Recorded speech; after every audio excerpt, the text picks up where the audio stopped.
ఈరోజు మా లంచ్లోకి కొంచెం క్యాబేజీ కొంచెం తోటకూర ఉంటే రెండు కలిపేసి కర్రీ అయితే చేశాను. చాలా బాగుంటుంది.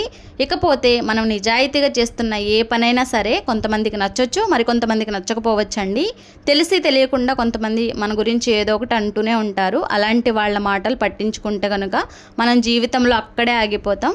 మనం ఎంత మంచిగా ఉన్నా సరే ఎవరో ఒకరు మన లైఫ్లో వీళ్ళు చెడ్డవాళ్ళు అని అనుకుంటూనే ఉంటారు. సో వాళ్ళ కోసం మనం బాధపడాల్సిన అవసరం లేదు. ఎవరి కోసమో మనల్ని మనం మార్చుకోవాల్సిన అవసరం అంతకన్నా లేదనమాట. సో ఇది మన లైఫ్, మనకి నచ్చినట్లు బతకొచ్చు. దీని గురించి మీరేమంటారో కామెంట్ సెక్షన్లో షేర్ చేయండి.